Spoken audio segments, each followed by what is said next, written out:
Di tengah kemeriahan HUT PDIP kemarin, Ketua Umum PDI Perjuangan Ibu Megawati sempat menyebut tentang bagaimana Pak Jokowi akhirnya menjadi capresnya PDIP pada waktu 2014 maupun 2019. Mungkin Bapak juga terkejut atau tidak terkejut nih ketika Bu Mega bilang, kasihan deh Pak Jokowi kalau nggak di PDIP. Kalau Bapak menganggap ini pernyataan ini terlalu keras atau menyinggung perasaan Pak Jokowi atau bagaimana ini Pak? Ya, itu pernyataan yang kemudian digoreng, kalau saya lihat di media digoreng sedemikian rupa. Tetapi kalau saya sendiri melihatnya adalah, lihatlah ini dari angle bukan emosional. Tapi angle yang harus kita pakai kembali. Ini tadi seorang ibu, ini tadi seorang negarawan yang menyampaikan itu berdasarkan konstitusi di Indonesia. Kan memang benar. Tanpa PDI, ya, Pak Jokowi itu memang waktu itu belum tentu bisa dicalonkan sebagai atau ada yang mengangkat menjadi calon presiden. Bahkan kita lihat dalam ceritanya partai-partai lain tidak melihat Jokowi itu siapa. Historinya ada, kemudian ada seorang Pak Rudi ya yang dulu jadi wakil wali kota dan lain sebagainya. Dia juga tokoh yang luar biasa untuk mendorong Pak Jokowi ini untuk masuk di dalam kepartean. Nah, partainya PDI. Bu Mega mengatakan itu karena satu, tentu memang hukumnya di Indonesia atau undang-undang keparteannya seorang calon presiden hanya bisa diajukan oleh partai, itu satu. Kedua, di dalam kenyataannya Bu Mega itu memperjuangkan ke dalam PDI juga bukan barang yang gampang. Banyak yang menolak. Ini kan aksi reaksi gitu, bereaksi terhadap isi pidato atau isi penyampaian Bu Mega ketika HUT PDI kemarin itu yang mengenai Pak Jokowi gitu ya. Nah, di situ mereka memandangnya tuh seolah-olah Bu Mega itu mendowngrade, merendahkan Pak Jokowi sebagai presiden. Padahal saya yakin tidak seperti itu sebenarnya. Karena begini, acara kemarin HUT PDIP itu kan sebenarnya acara internal partai, Pak. Jadi sebenarnya itu seorang ketua umum sedang berbicara kepada kadernya gitu, sedang memberikan briefing pada kader-kadernya gitu ya. Tapi karena PDIP ini memang partai yang sangat seksi, yang cantik gitu, sehingga menarik banyak perhatian masyarakat, menarik banyak perhatian media pers gitu. Jadi di nanti inilah akibat dari marketing strategi yang jitu. Nah, mereka lupa bahwa yang mereka tonton ini sebenarnya adalah acara internal partai gitu, yang disiarkan secara luas. Sehingga memang kalau ini ditanggapi secara emosional seolah-olah merendahkan Joko Widodo. Saya melihat wajahnya Pak Jokowi ya senyum-senyum saja. Karena Pak Jokowi ini orang tentunya jembar hati.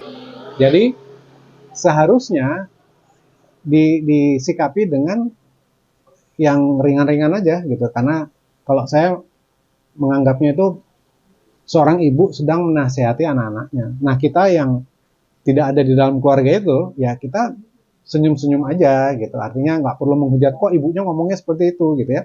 Karena si ibu inilah yang paling paham tentang kondisi rumah tangganya, kondisi anak-anaknya itu. Kita yang orang luar tidak punya hak untuk mengkritik gitu ya. Karena kita kan tidak tahu isi perut rumah tangga ini gitu. Ya. Dan apa? Jangan kita juga melihat sempit. Bu Mega ini juga menohok salah satu partai, salah satu anggota partai yang penting yang lagi heboh itu menyampaikan Jokowi ini dulu kalau tidak diajukan oleh Nasdem juga bukan siapa-siapa. Nah ini juga ini salah satu counter yang berjuang keras memajukan Pak Jokowi tentunya PDIP. Sehingga ya bisa saja kemudian disederhanakan kalau tidak diajukan oleh PDIP itu bukan siapa-siapa. Karena partai-partai lain waktu itu tidak melihat Jokowi juga punya potensi itu. Nah, perdebatan-perdebatan ini menurut saya perlu istilah saya itu dirangkum, dilokalisasi dalam konteks satu kepartean di Indonesia. Memang yang berhak mengajukanlah partai. Fakta Jokowi yang mengajukan memang PDIP, karena ada partai lain yang mengajukan. Kecuali setelah PDIP mengajukan banyak yang bergabung. Makanya Bu Mega juga bilang, enak aja lainnya tahu-tahu nebeng populer dengan PDI, kan gitu kan, banyak juga itu. Jadi menurut saya kalau sudut pandangnya itu dilihat dari kacamata yang lebih luas, ya statement Bu Mega ini bisa menjadi statement yang apa, menohok tetapi juga bisa ada dasarnya, bukan menohok begitu saja. Kan banyak orang menohok nyinyir ya, ini tidak, memang ada dasarnya.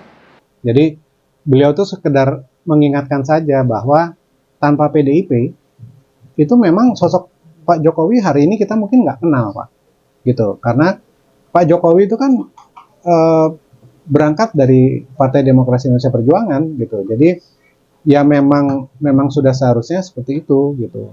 Jadi seumpama Pak Jokowi itu kader partai X gitu, ya hari ini kan presidennya bukan Pak Jokowi. Jadi ini juga yang harus diingat oleh masyarakat Indonesia bahwa suka tidak suka PDI Perjuangan itu memang ada jasanya untuk Indonesia gitu.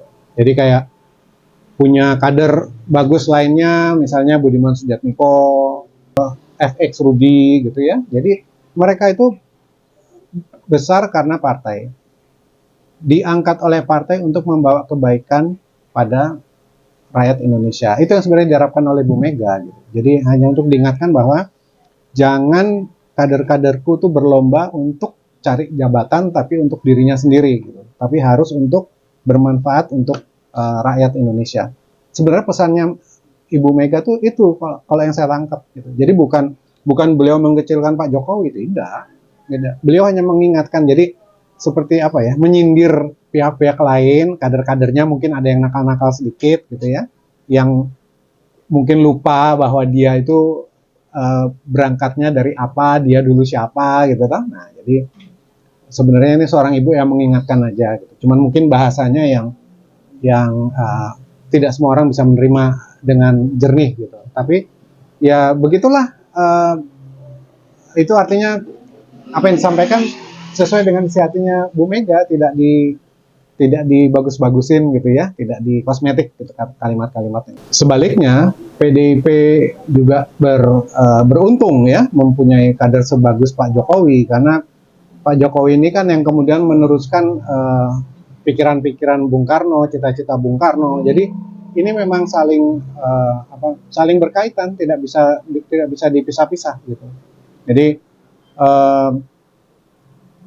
nggak mungkin Bu Mega itu merendahkan Pak Jokowi, dan tidak mungkin Pak Jokowi mendahului Bu Mega. Itu nggak mungkin. Jadi memang sudah seharusnya seperti itulah dalam berpolitik. Karena Pak Jokowi muncer, ya PDI harus berterima kasih juga nih kepada Pak Jokowi. Dengan Pak Jokowi, suaranya melambung, dan hari ini bisa melampaui 20%. Nah, artinya apa? Ya kalau saya menanggapinya apa? Ya impas. Ini artinya pilihan Bu Mega yang jempolan. Dari segi ketokohannya kemudian menjadi benar, dari segi kepartaiannya suaranya dapat banyak, dan akhirnya menjadi nomor 1 di Indonesia. Jadi tidak perlu dipertentangkan hanya karena PDI. Ya PDI juga memetik buah dari situ. Jadi menjadi apa? Equal. Di istilahnya that's ideal. Gitu loh. Seorang yang dipilih berbuah banyak, kemudian hasilnya banyak. Dan siapa yang memungkiri bahwa Jokowi itu sekarang tidak dicintai rakyat, dan dunia pun melihat ke dia, mengkhawatirkan dia, karena dia sosok yang susah dikalahkan, sosok yang berani, dan setelah berani itu dijabani kalau orang bahasa Jawanya, dilakoni tenang, dan kemudian menjadi apa? Harus menjadi pemenang. Dan ini dibuktikan dalam program-programnya Pak Jokowi. Siapa yang memungkiri itu? Dunia pun akan susah mencari tandingan dia, susah akan mencari lawannya dia. Uni Eropa pusing sekarang, kita lihat bagaimana untuk mengalahkan Jokowi. Sesungguhnya kalau kita bicara dengan prestasi dikaitkan dengan kemudian tarik suara ke PDI, memang yang dilakukan oleh Joko Widodo sebagai Presiden Republik Indonesia ini luar biasa. Sebagai apa? Sebagai tangannya Soekarno. Kalau Soekarno dulu mencanangkan sesuatu hati-hati dengan neokolonialisme, inilah Jokowi bisa menerjemahkan. Apa itu? Freeport yang dulunya hanya dikeruk tambangnya, sekarang punya 51% dengan istilahnya berdarah-darah, tetapi sekarang mulai panen. Ya. Pembubaran Petral. Banyak musuhnya ini Pak Jokowi ini dengan pembubaran Petral. Banyak yang dirugikan. Tetapi itu memang haknya negara. Bagaimana rakyat melihat itu? Pasti akan menambah suara PDI juga. Nah, keberanian-keberanian itu dengan langkah-langkah sekarang juga penertiban BUMN, konsolidasi BUMN, yang kemudian hasilnya bisa sampai ke desa, setiap desa mendapatkan keuangan yang begitu baik, sehingga apa? Kita menjadi negara yang istilahnya itu anti resesi, anti inflasi, karena itu diulas demikian apa sampai semikro-mikronya ya, sekecil-kecilnya ya, sehingga ya kalau kita lihat Soekarno, turunannya Soekarno itu ya ini, jadi apa ya, istilahnya gini, Soekarno akan tersenyum sekarang melihat, oh aku ada yang meneruskan, dan ini sekarang dinikmati oleh rakyat Indonesia. Jadi sebaiknya sih kalau bisa kita tidak mudah untuk menghujat, apalagi yang sifatnya negatif gitu ya, karena kita harus sudah lebih dewasa lah dalam berpolitik, lebih santun gitu, elegan. Jadi biar bagaimana kemarin itu sebenarnya acara internal tapi disiarkan secara luas gitu. Jadi boleh mengkritik tapi jangan menghina, karena menghina itu bukan mengkritik lagi namanya. Jadi Ibu Mega itu hanya mau mengingatkan anak-anaknya yang lain gitu, bahwa jangan lupa pada PDIP yang semangatnya itu semangat soliditas ya, persatuan partai. Karena kalau partainya ini retak-retak gitu, gampang disusupi nanti untuk dipecah belah gitu.